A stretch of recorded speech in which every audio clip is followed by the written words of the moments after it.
Now, a very specific type of regime is a totalitarian regime. Totalitarianism is perhaps the most overly used and improperly used and very charged term, apart maybe from genocide. This is more about the method of rule, the use of coercion, than any particular regime type. It can refer to any of the above that we talked about, except illiberal democracies, though it's especially applicable to single-party regimes, as will become clear in a moment. Totalitarian states meet the following topology, which is created by Brzezinski and Friedrich. First, they have an official ideology, to which the general adherence is demanded. The ideology is intended to achieve some quote-unquote perfect final stage of mankind. So it's supposed to mobilize people. Hitler had racial purity. The Soviets and the Chinese had communism. There were many true believers in the early years, in particular. In order to pursue this official ideology, the second point here is you have a single mass party, hierarchically organized, closely interwoven with the state bureaucracy.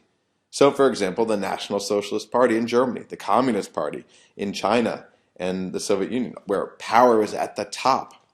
Okay?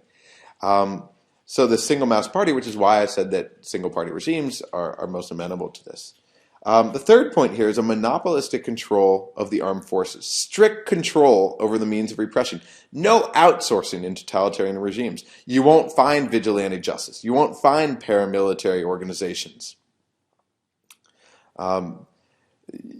This is an important point because it keeps the state in full control. The fourth point here is the monopoly on the effective means of mass communication. Here we're talking about ensuring that information is highly censored. It's controlled by the state, which is essentially the party that's in charge. Okay? So all of these things are designed to control popular aspirations. They can allow for pressure release when needed. They generally show the brightest picture possible, but occasionally they'll say, hey, look, we found corruption somewhere. And that'll give people renewed faith, perhaps, in the system. And they'll say, hey, but we've dealt with it. The fifth point here is a system of terroristic police control. These are the infamous knocks in the middle of the night, extensive networks of jails and prisons throughout the country. North Korea is a case in point where you have secret prisons today, the Soviet gulags.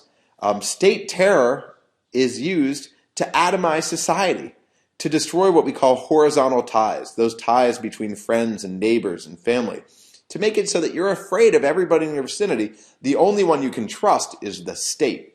So you're ensuring that all allegiance goes directly to the state. And the final point here is central control and direction of the entire economy. This is another form of controlling the population. If you engage in dissent, you risk losing your economic means of survival. Okay. Now, I should note here that Hitler did not have this. The Soviets did. The Chinese did for a period.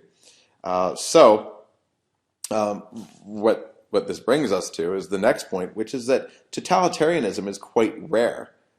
Soviet Union, maybe China under Mao, maybe North Korea for a while. Totalitarian wannabes are much less rare. But it's very difficult to be a totalitarian leader today, in part because technology has made it so much more difficult to stop people movement over the borders, to stop information flows. Okay, this has made totalitarianism very difficult today. Now, there are various forms of coercion and cooptation that are used.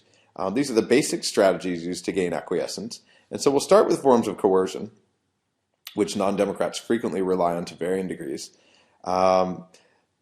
These can vary from everything from minor harassment all the way up to extra-legal murder. Okay, so examples: minor harassment. If you don't show allegiance to the state, you might not be allowed to keep your occupation. You might be thrown out of your job, or your occupational mobility might be limited. Limits on freedom of movement. Right? You have to have passes to live in certain areas of the country. Limits on freedom of assembly. In Uzbekistan, there were oppositionists who weren't allowed to meet with more than one other person at the same time, or the state would break it up.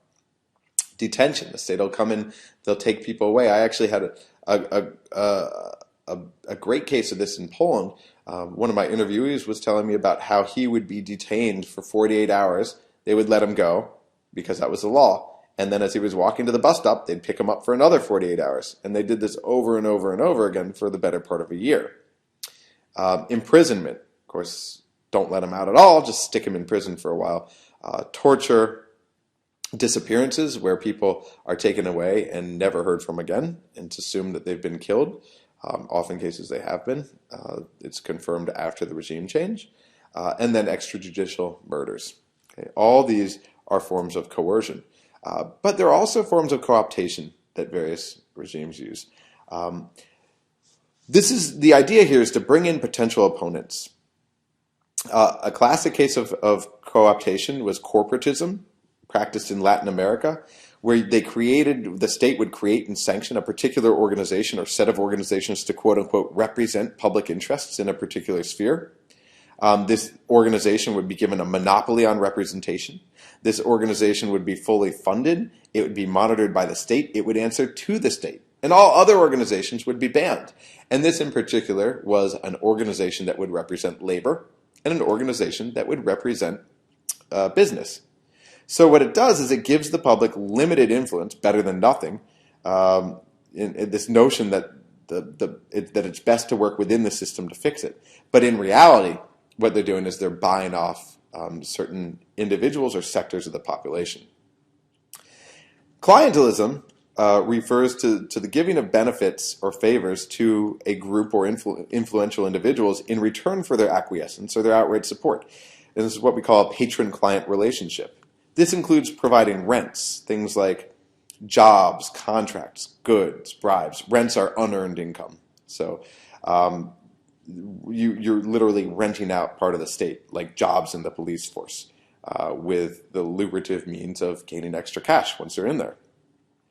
Clientelism involves a complex chain of personal bonds between political patrons, or the bosses, and their individual clients or followers. These bonds are founded on mutual material advantage, and they pervade society. They go from the head of the police to the school janitors.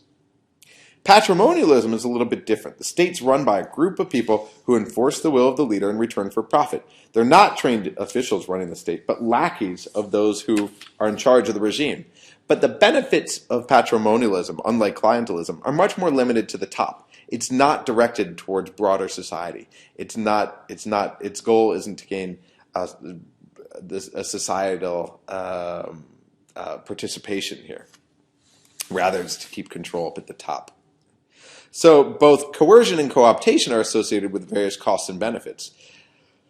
From the perspective of costs, or the benefits, coercion is great in terms of minimizing outward signs of protest, which can increase stability and legitimacy. If people are alienated, if they're unsure what others are thinking, then the path of least resistance is to stay quiet. So no one knows if anyone else is happy or unhappy with the status quo, with the current regime.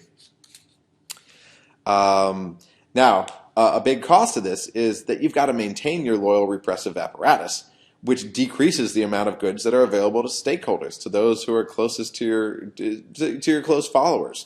You don't have as much money and gifts to give them because you've got to give them out to these people who are running the repressive apparatus. You also run the risk of undermining your position in society. If violence is excessive, if it's random, you're going to alienate those whose support may have been guaranteed if you have more limited violence, because they're going to think, hey, maybe we're next. In terms of cooptation, the design is, again, to maximize apparent acceptance and collusion in order to increase stability and legitimacy. It's the flip side of coercion.